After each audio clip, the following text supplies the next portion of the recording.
ఇక వివరాల్లోకి వెళ్తే ప్రజలందరి సహకారం భాగస్వామ్యంతో కాకినాడ జిల్లా సర్వతోముఖాభివృద్ధి సర్వజన సంక్షేమాలతో ప్రగతి పదాన మరింత ముందుకు సాగాలని జిల్లా ఇన్ఛార్జ్ కలెక్టర్ అపూర్వ భరత్ ఆకాంక్షించారు. సోమవారం 77వ గణతంత్ర దినోత్సవం సందర్భంగా స్థానిక పోలీస్ పెరేడ్ గ్రౌండ్ లో జాతీయ జెండాను జిల్లా ఇన్ఛార్జ్ కలెక్టర్ అపూర్వ భరత్ ఆవిష్కరించారు. అనంతరం వివిధ పట్టాల ద్వారా పోలీస్ గౌరవ వందనాన్ని స్వీకరించిన అనంతరం ప్రజలను ఉద్దేశించి ఇన్ఛార్జ్ కలెక్టర్ అపూర్వ భరత్ మాట్లాడుతూ దేశ సమైక్యత ప్రగతి కోసం జాతి కుల మత ప్రాంత భావనలకు తావు లేకుండా మంచి పౌరులుగా మన విధులను బాధ్యతలను అంకిత భావంతో పాటిద్దామని అన్నారు. పవిత్ర రాజ్యాంగం ద్వారా స్వతంత్ర భారతావని సార్వభౌమ ప్రజాస్వామ్య గణతంత్ర దేశంగా అవతరించిన జనవరి 26వ తేదీని మనమందరం ఏటా గణతంత్ర దినంగా సగర్వంగా జరుపుకుంటున్నామని అన్నారు. దేశ ప్రజలందరికీ సమాన హక్కులు అవకాశాలను రాజ్యాంగం కల్పించిందని ఆ హక్కులను సద్వినియోగం చేసుకోవాలని అన్నారు. ప్రజలందరి సంక్షేమం సత్వర అభివృద్ధి లక్ష్యాలుగా రాష్ట్ర ప్రభుత్వం పలు సంక్షేమ కార్యక్రమాలను అభివృద్ధి ప్రణాళికలను సూపర్ 6 వంటి పథకాలను అమలు చేస్తోందని అన్నారు.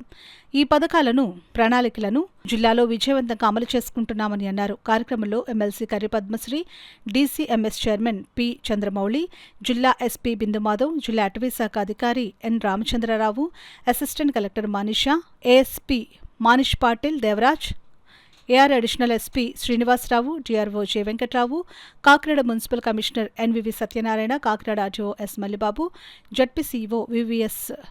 ZP CEO VVVS Lakshmanarao, Kakinada rural తహసీల్దార్ ఎల్ఎస్ఎన్ కుమారి, ఎన్సీసీ అధికారులు, వివిధ శాఖల అధికారులు, ఉద్యోగులు, విద్యార్థులు తదితరులు పాల్గొన్నారు. రబీ సీజన్లో ఇప్పటి వరకు 4,830 కోట్ల మొత్తాన్ని రైతులకు పంట రుణాలుగాను 3,520 కోట్ల రూపాయలను టర్మ్ లోన్లుగాను పంపిణీ చేశాం. 9,660 మంది కౌలు రైతులకు 160 కోట్ల రూపాయలు రుణాలుగా మంజూరు చేశాం. అన్నదాత సుఖీ భవ పీఎం కిసాన్ స్కీమ్ ద్వారా ఈ సంవత్సరం 151,000 రైతు కుటుంబాలకు 202 కోట్ల రూపాయలు పెట్టుబడి సహాయాన్ని జమ చేశాం.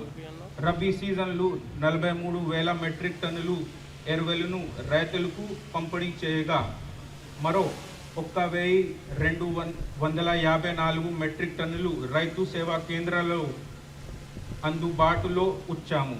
ఖరీఫ్ 2025-26 సీజన్లు ఏర్పాటు చేసిన 223 ధాన్యం కొనుగోలు కేంద్రాల ద్వారా రైతుల నుండి 2,86,092 మెట్రిక్ టన్నుల ధాన్యాన్ని సేకరించి 648 కోట్ల 21 లక్షల రూపాయల చెల్లింపులను వారు ఖాతాలకు జమ చేశాం. రాష్ట్ర కృషి వికాస్ యోజన ద్వారా ఈ సంవత్సరం 20,32,000 సబ్సిడీని 1,026 మంది ఉద్యాన పంటల రైతులకు అందిస్తాం. అలాగే ఎంఐడిఎస్ స్కీమ్ ద్వారా 40 లక్షల రాయితీ రైతులకు కల్పించి ఉద్యాన పంటల డెవలప్మెంట్ ప్లాన్ అమలు చేస్తున్నాం. ఈ సంవత్సరం 17.64 కోట్ల సబ్సిడీతో 1,800 హెక్టార్లలో బిందు మరియు తుంపర సేంద్రియ ఇన్స్ట్రుమెంట్లు ఏర్పాటు లక్ష్యం చేపట్టి ఇప్పటి వరకు 682 మంది రైతులకు చేసిన 789 హెక్టార్ల భూమిలో ఈ ఏర్పాటు పూర్తి చేశాం.